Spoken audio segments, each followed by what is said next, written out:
سلام. خیلی وقتا شما وقت تحقیقات را انجام میدهید، مقاله و یا کتابی مینویسید. خب مسلمن از منابع مختلف این محتویات را جمع آوری میکنید و اکثر منابع معتبر هم به شکل کتابی چاپ شده وجود دارد که شما مجبوراً باید از روی کتاب‌های مختلف بخش‌های مختلف از تحقیق خود را بنویسید و اکثر اوقات که شما وقت و یا حوصله تایپ کردن را ندارید، ممکن است حتی دست از تحقیق خود بردارید.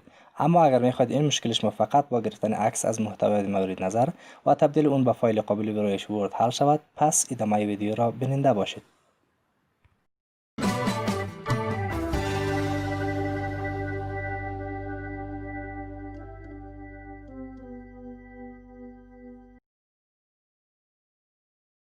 سلام دوستان عزیز، باز هم به یک دیگر از ویدیوهای آموزشی کانال تریکافه خوش آمدید. خب دوستان عزیز، میبینیم که چطور میتونیم یک عکس را به ورد قابل ویرایش تبدیل کنیم. ببینید دوستان عزیز، ما اینجا در قسمت همه عکس را انتخاب کردیم که در همه عکس راهنمای طریقه تبدیل کردن عکس به فایل ورد قابل ادیت را هم آوردیم. خب ببینید گفته 3 مرحله داره. مرحله اول همو عکس تان وارد برنامه ورد میکنین. در مرحله دوم باز فایل ورد تان تبدیل میکنین به پی دی اف و در مرحله سوم پس پی دی اف تان همراه برنامه ورد باز میکنین و میبینین که قابل ویرایش شده به همین سادگی. خب میریم که همین مرحله ها را اجرا بکنیم. اول یک برنامه ورد را باز میکنیم. خب میریم مرحله اول همو عکس را وارد برنامه ورد میکنیم.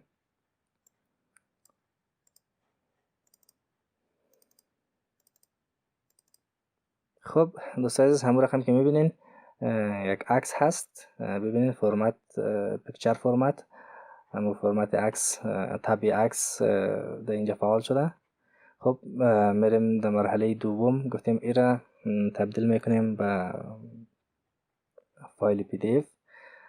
کنترل اس زدم و از قسمت ذخیره میکنیم، میگم به پی دی اف. داکیومنت یک است نامش، میگم سیف. میگه you already have a file name with doc1. میگه شما قبلا هم به همین نام داشتین یک فایل. میگم درست است، ریپلیسش کو. خب ببینید دوستان عزیز، به فایل پی دی اف تبدیل شد همون عکس ما. خب میریم که مرحله سوم اجرا کنیم. خب این هم به شکل وردش هم ذخیره میکنیم. خب بسته میکنیم ایره. ببینید همون فایلی که در پی دی اف تبدیل کردیم، پی دی اف خود حالی همراه برنامه ورد باز میکنیم. در قسمت نیست open with، میگیم choose another application، more application و از این قسمت هم برنامه ورد رو انتخاب میکنیم. اوکی میگیم.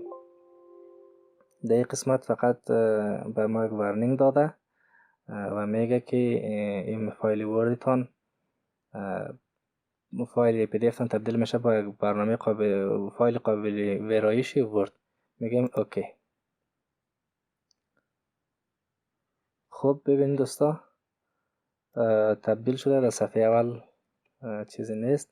ببینید در صفحه دومش به متن تبدیل شده به متن قابل ادیت.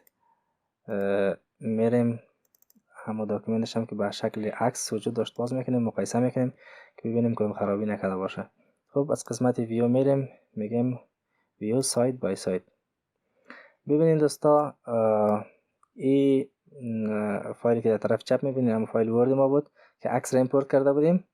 hello dear friends. فقط تنها تغییرات را که آورده میبینین در اینجا ما بعضی پوینت ها بود که بولد کرده بودیم، از جمله استپا و hello dear friends و در این قسمت اما حالت بولدش کشیده.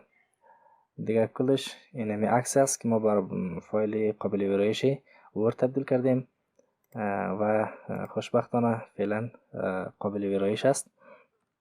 میبینیم که میتونیم تغییرات هم بیاریم. خب دوستا، امید است که از ویدیو لذت برده باشید. اگر از این سبک ویدیوها خوشتون میاد لطفاً کانال رو سابسکرایب نمایید و برای باخبر شدن از جدیدترین ویدیوهای ما لطفاً زنگوله را فشار دهید. تا ویدیوی بعد، الله نگهدار.